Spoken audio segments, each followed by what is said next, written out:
In this lecture, we come to the end of our little mini unit on goddesses.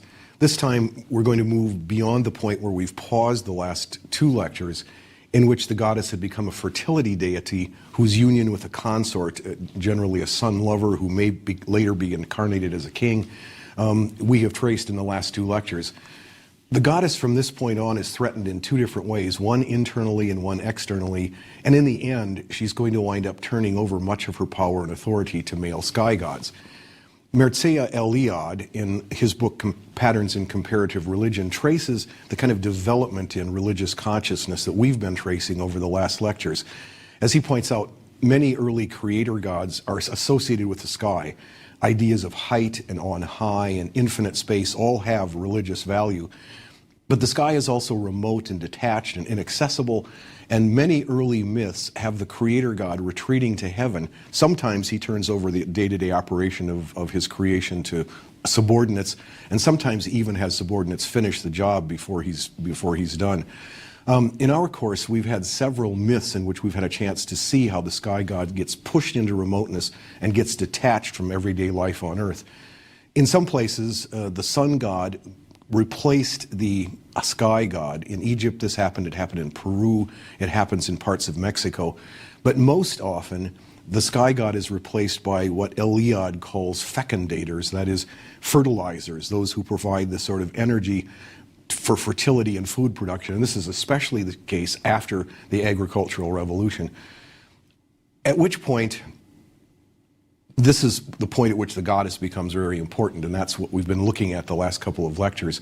Her consort is either a mortal, or at least he's capable of dying, so that while she embodies the eternal principle of birth and growth and death, he passes through stages and then passes back into the mother from whom he had emerged in the first place. We can only guess at what might have happened next if these internal developments had been just allowed to go at their own pace, but that didn't happen. Agriculture didn't develop all at once in all places.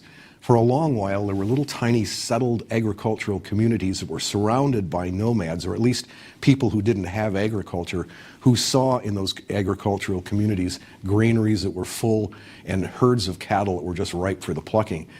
In those raids, farmers were always at a disadvantage because they weren't fighters and they had to stay put since survival depended on the crops they had planted. The solution eventually was to take small communities and band them together into cities and then to protect themselves with defensive city walls. Living together in large numbers was a new experience in human history, and we looked at some of the fears associated with that when we looked at our alligators in the sewers, that urban myth in Lecture 1. It meant living in cities, new techniques had to be created, workforces had to be organized, irrigation had to become a kind of group or corporate effort, storage of grain became a municipal rather than a family matter, and there were all kinds of new specializations, like there had to be governors and warriors, and farmers in this new kind of hierarchy became more or less serfs. And as all of these new developments were happening, new gods and goddesses kept springing up to supervise these new activities like writing or governing or fighting. Since most of those new jobs seem to have been held initially by men, pantheons expanded along male rather than female lines. All this had happened in Mesopotamia by about 3000 BCE and in India about the same time or perhaps a little bit later. And we can only guess at what might have happened next. Because what did happen next was an external event. Indo-European invaders overran India and Greece, and Semitic invaders overran Mesopotamia, and all of these invasions took history off in a 90-degree turn. The Semites came from the Syro-Arabian deserts. They were nomads, they were herding sheep and goats, but they had domesticated the camel. The Indo-Europeans came perhaps from the steppes of Russia, where they grazed cattle, but they had domesticated the horse, and they had also invented the spoked wheel and the military chariot. So when these people, these invaders, came into settled communities, they wreaked incredible havoc. The Indo-Europeans forced their way into Mesopotamia and into Anatolia and into lands stretching all the way to the Indus Valley. The Semites came into Canaan and Mesopotamia. All of these invaders were descendants of Paleolithic hunters, but by now they had become very skilled warriors with great technological advances over the people they were invading. They became the Hittites in Anatolia and Syria. They became the Mitanni and the Hurrians and the Kassites in Mesopotamia. They became the Achaeans and then the Dorians in Greece. They became the Aryans in the Indus Valley. And because of their technological superiority, they became the ruling class wherever they went. They took over. They became the upper class. In Mesopotamia, the Semite invaders became Akkadians and the Babylonians and the Assyrians. The Hebrews, too, came from this group, and they, as we remember, first pushed out the Canaanites, and then they got, in their turn, overrun by the Assyrians. It was an incredible age of migration. People seem to have been moving all over the place, all of the time. And virtually all cultures west of China got overrun in the process. Jacob Bernowski, in his The Ascent of Man, compared these invasions to Germany invading Poland in 1939, where people armed only with sticks and stones and the occasional World War I rifle tried to hold back German tanks. It was a bloody and violent age. We know that there were over 300 cities sacked in Anatolia alone, one of which was Troy, and of course that became the subject for the famous epic poem, the Iliad. And the same story that we have in the siege of Troy happened all across Europe and the Middle East during this time. This is really more history than it is mythology, but there are lots of implications of what happened for the goddess. The invaders who came into these settled places brought with them meteorological supreme gods. Usually they were gods of thunder and lightning, and they were always male, and they were also always warriors. In the myths of the time, we can see then how male warrior gods moved into these territories and then usurped the goddess's authority. Sometimes the goddess was assimilated into the pantheon with a much reduced status from what she'd originally had. We saw this happen with Hera. And sometimes the goddess was simply defeated or destroyed. These invaders were the people who wrote the myths that have come down to us. And that's one of the reasons why, as we've mentioned a couple of times, in order to see glimpses of what the goddess culture might have been like, we have to read between the lines. We have to read the margins, to try to guess what is underneath the writing that we have now, to see what the goddess might have been like before this brutal takeover. We're not quite sure either why all of these gods all of these peoples brought these meteorological warrior gods with them. It's been guessed that maybe the harsh conditions in which they lived gave these invaders the sense that nature is not friendly. It's always trying to kill us. And their rewriting of the myths broke a bond that perhaps had been true, it had been the case between the goddess and nature for thousands of years. In the goddess cultures, as we've seen, the goddess had given birth to all things in a metaphor of parturition. So all of creation was part of herself. It was the way a child is part of its mother. But the meteorological gods, these new ones, were transcendent. They lived outside of nature, and they didn't give birth to the world, rather they made it. And the world that they made, therefore, exists apart from them in a way that couldn't be true of the goddess. So nature, from here on out, is something apart from the Creator, something perhaps more to be exploited than cherished. At least it's no longer the case that nature itself is divine because it issues from the goddess herself. The difference in these two attitudes between giving birth to and making is just beautifully captured in a quotation from an anonymous Abyssinian woman that was collected by Leo Frobenius at the beginning of last century. In talking about the differences between men and women, she says this: "How can a man know what a woman is? The life of a woman is completely different from that of a man. God has made it so. A man is the same from the time of his circumcision to his old age.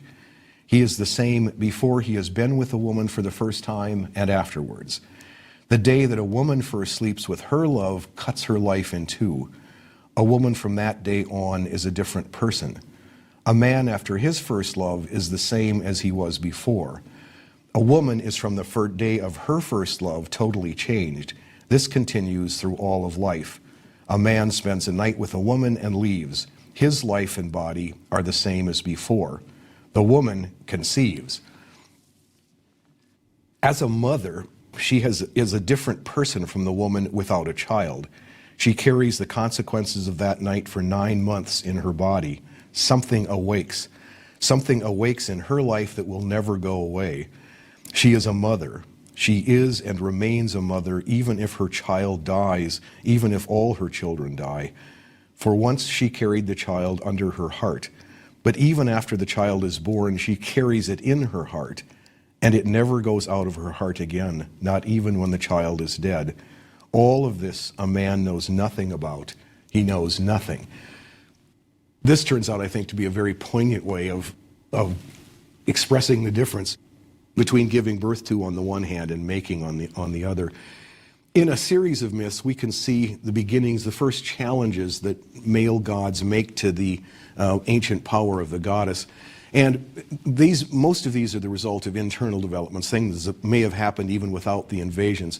We'll take a look at 3 myths here, which simply suggest the ways in which female goddess power and authority gets challenged by males. In all 3 of these cases, the goddess will survive the challenge, but the challenges are real enough and we can see them as signs of things to come. The first one is from the Dahomey people in Africa. In this one, the great mother Mawu creates the world and then retires to heaven. The people she's created begin to fight among themselves. They forget that each one of them has part of her in them, that each one is sacred, is divine in some kind of way. They're not treating each other as though they're specks or flecks of the goddess.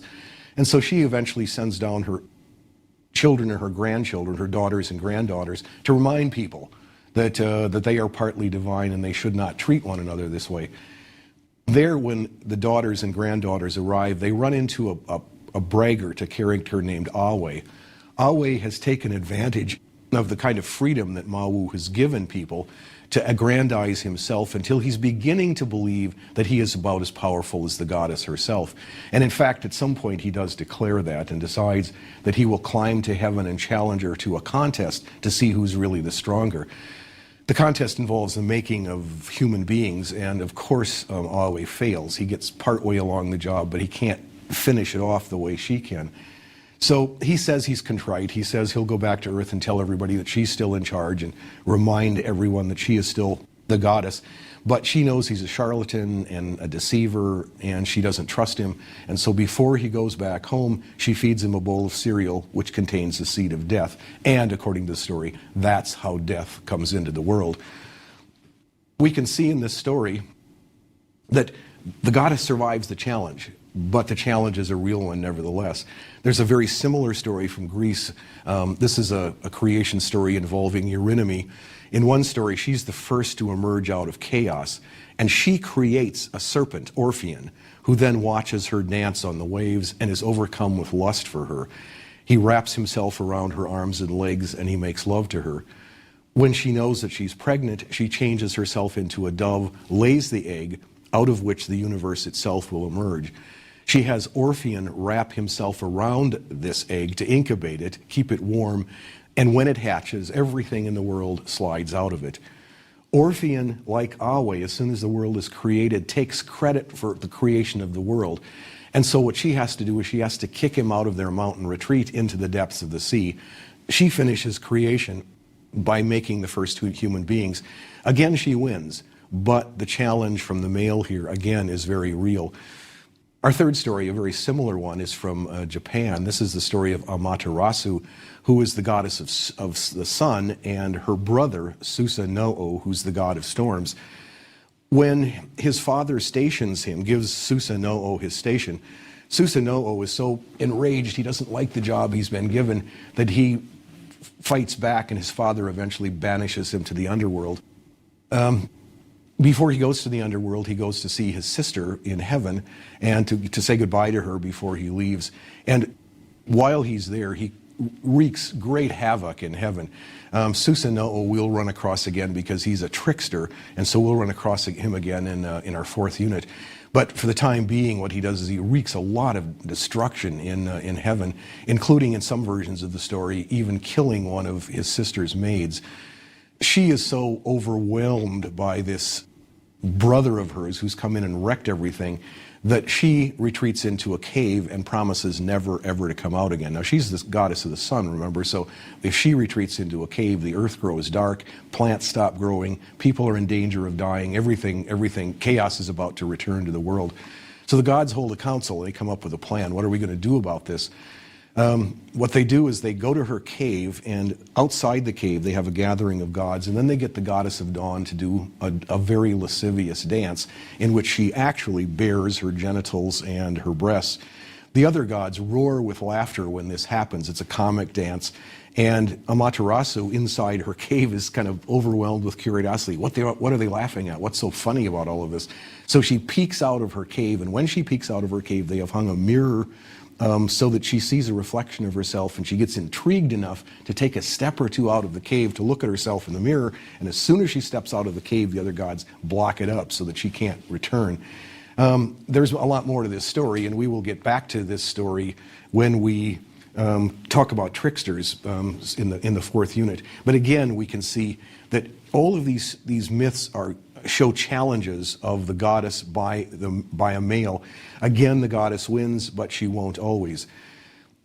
Leeming and Page, whose general structure we've been following here, call the fourth chapter of their book The Undermining of the Archetype, the Goddess Abused. And here are stories in which the goddess does not survive the challenge to her power, but actually yields a great deal of it up to males. They have 8 myths in their book. We'll look at 3 of them and then add one of our own that we've visited before to show you what these myths look like. The first one is one that we already know. This is back from lecture 4. It's the one about Marduk and Tiamat, which comes from the Enuma Elish. Marduk kills Tiamat and then takes her body apart and fashions the universe from it. We remember this. And then he finishes off creation by making the sun and the moon and the stars and finally human beings. Prior to that, everything had to be generated out of Tiamat herself in a birth process. As the Abyssinian woman quoted earlier says, something that is born from a woman will always be a part of her. Marduk doesn't give birth to, he makes creation as something apart from himself, as a work of art may be from the artist who makes it. He's not giving birth, but he makes the heaven and the earth. That means that from here on out, there's going to be a bigger gap between the creator and creation. And in that gap come some of the binary oppositions between, for example, spirit, which is identified with God, and nature, which now have some separation between them that we didn't have before. They can't be separated in the goddess myths, but they can when the creator is male, when he doesn't give birth to. As these stories develop, he becomes transcendent and spiritual and divine. Creation, on the other hand, becomes substantive, material, lesser in value than he is. By the time of the Enuma Elish, Marduk represents all the powers of creation, and Tiamat has been turned into a monster. She is the power of destruction, and Marduk has to vanquish her and then take her place as a creator. In the vegetation myths that we looked at a couple of lectures ago, the mother sacrifices her son so that the land will be fertile. Here, the creator god sacrifices his mother, what technically Tiamat is his great-great-great-grandmother, but sacrifices his mother to create a world which is separate from himself. To complete this inversion, we remember that humans are created out of the blood of Tiamat's son lover. Marduk then becomes associated with nature, with light, with order, with goodness. Tiamat becomes associated with nature, with darkness, with chaos. He with mind, she with body. And that's a binary opposition that's plagued us through all of history. It's only a step from here, from this point, to the point at which history finally settled, understanding these stereotypical things that we've been plagued by for centuries, that is, that the feminine is chaotic, is material, is destructive, is demonic, and must be mastered by superior male forces, which are understood as orderly, rational, constructive. And the idea that the male represents the rational, the intellectual, the enlightened, while the female, on the other hand, represents the irrational, the emotional, the instinctive, the intuitive. All of this emerges out of this moment, this moment when Marduk takes apart Tiamat and then makes the cosmos out of her. It's a complete reversal of the values of maybe 25,000 years of human history. And the results seem to have included centuries that we've lived through ever since that time, centuries of ecological exploitation and psychic dislocation. When scholars in the 60s and 70s and beyond tried to awaken us to the possibility that there are other ways to see our relationship to this planet, to the gods, and to each other, they drew on this admittedly hypothetical reconstruction of what life might have been like in the age of the goddess. And that's what we've been trying to do in our last 4 lectures. There's another myth in Lemming and Page, and this one is another Japanese myth, which again shows the male taking over a lot of the female perks. This one, there is a couple, Izanagi and his sister Izanami, who are sent to Earth as the first human beings. They realize that they're expected to mate and to procreate, but they don't know how to do it. They've had no experience. Nobody's given them a manual to see how to do this.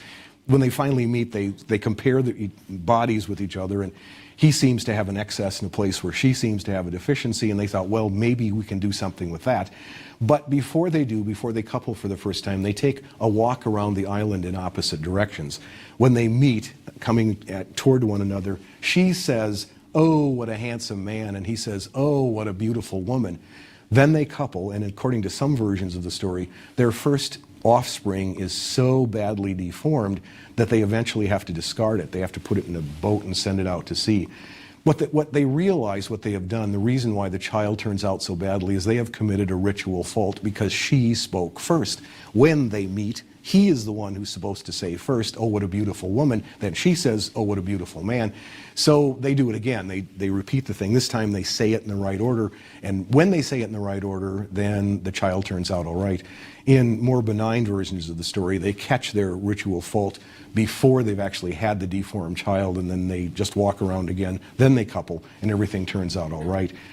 As from here on out, once they get started with this process, Izanami gives birth to islands and gods and goddesses, producing the way goddesses do, and all seems well. But in giving birth to the god of fire, she's so badly burned that she dies. Izanagi misses her, and so he goes to the underworld to see if he can get her back.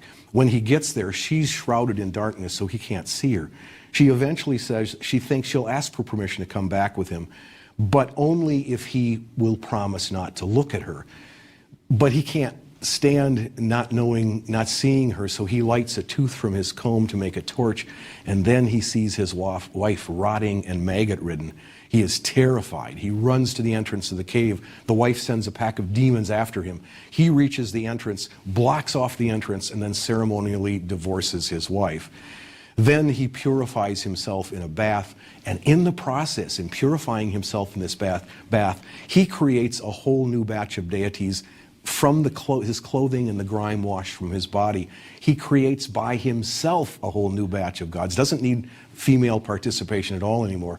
One of the goddesses produced in this bathing is Amaterasu, who comes from his left eye, and Susanoo, who comes from his nose, and their story takes off from here. But the important point for us is the male is here taken over the function of creation, not even needing female help. Our next example isn't from Lemming and Page, but it illustrates the way in which the goddess gets downgraded in this process, in the same way that we saw Tiamat get downgraded. This one's from China, and it concerns a goddess that we've encountered before in Lecture 10. This is Nu Kua, the one who repairs the sky pillars and ushers in the Golden Age. She seems initially to have been a creator goddess, and there's a story about her creating humans by patting yellow clay into shapes. She gets tired of doing this and eventually drags a string through the mud. You remember this story? And the flecks that fly off become more human beings. In some versions, the handcrafted ones become aristocrats and the others become commoners, and this is one of those functional values of myths that we've talked about.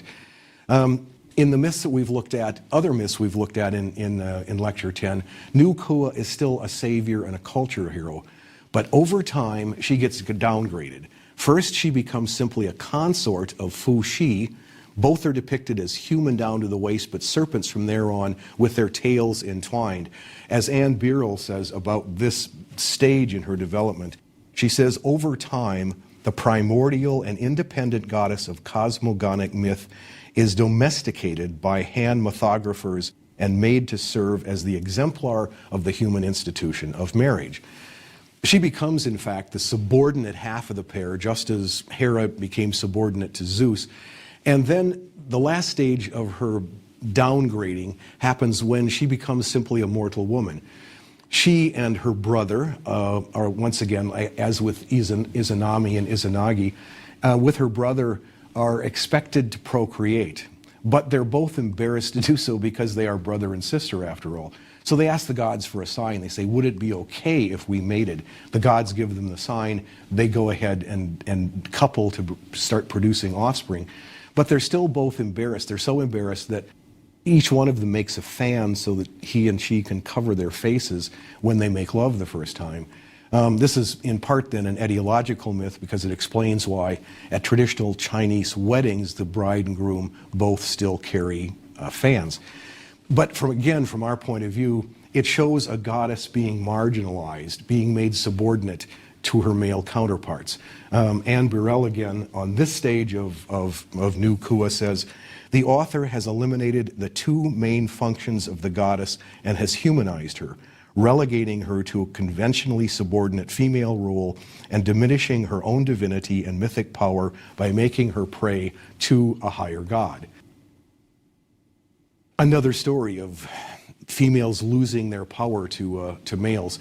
Our last example of the subordination of a goddess comes from Homer's Iliad. Hera at one time may have been a most powerful and important Greek deity, judging by the number and size of temples to her that have survived. But after the Indo-European invasion, she became simply the wife of Zeus, and a jealous and shrewish one at that, taking savage revenge on any female, mortal or immortal, with whom Zeus had had a fling. In the Iliad, we get to actually witness a sexual encounter between Zeus and Hera. Hera favors the Achaeans in the Trojan War, and Zeus, for the time being, is supporting the Trojans. So what she wants to do is the Trojans are winning as a consequence. Hera wants to figure out some way of helping the Achaeans. And the plan she settles on is that she thinks if she can seduce Zeus, like all men, he will fall asleep immediately after sex. And then while he's sleeping, the gods that favor the Achaeans can come in and help the Achaean side without fear of punishment. Aphrodite helps her by making her absolutely irresistible.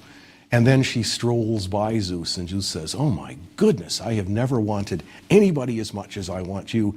And to make his point, he makes a long, long list of all the other women he's wanted, and he wants her more than that. It's a pretty crass proceeding, which most men probably wouldn't get by with, but he's the king of the gods, and she wants to seduce him anyway. That's the whole point of this. So the idea is to get him somewhere and get him to fall asleep so that her side the gods can help the Achaeans. They wind up making love on a mountaintop. And it's a mountaintop that Zeus covers with flowers, and he brings down a golden cloud to cover them. And the scene is half comic and half beautiful. But our point again here is that by this time, sex has nothing to do with fertility or trying to repair the divisions of creation. Rather, now it's become a weapon in the gender wars, one that females now have to rely on once the goddess has given way to male sky gods, and her power has been reduced to that of beauty and sexuality. Well, there are a lot of implications for this, but let me just mention a couple of them to end this. For Carl Jung and most Jungians, and I suspect most people for the last 3/4 of a century, the suppression of the goddess marks a positive step in human development. Jung himself, in a book called Symbols of Transformation, said that in order to free itself from the primal power of the mother, which he identifies with the unconscious, the paternal principle, or consciousness, has to perform what he calls a metaphoric matricide, has to kill the mother to free the consciousness for further development. That is, the growth of consciousness allows us to transcend instinctual and unconscious patterns, to rise out of nature and to become individualized, able to challenge the tribal visions and find our own ways as individual heroes. So for him, the suppression of the goddess is an important step in human evolution. In the past 40 years or so, others are less sanguine about this shift. We no longer, after this shift in consciousness, we no longer feel ourselves children of the mother, but of the father. Nature is no longer experienced as a source, but as an adversary, something to be exploited and conquered. Even time changes after this shift. Time in the goddess world is cyclical, always returning, starting out from the womb and going back to that same womb as a tomb to be reborn again.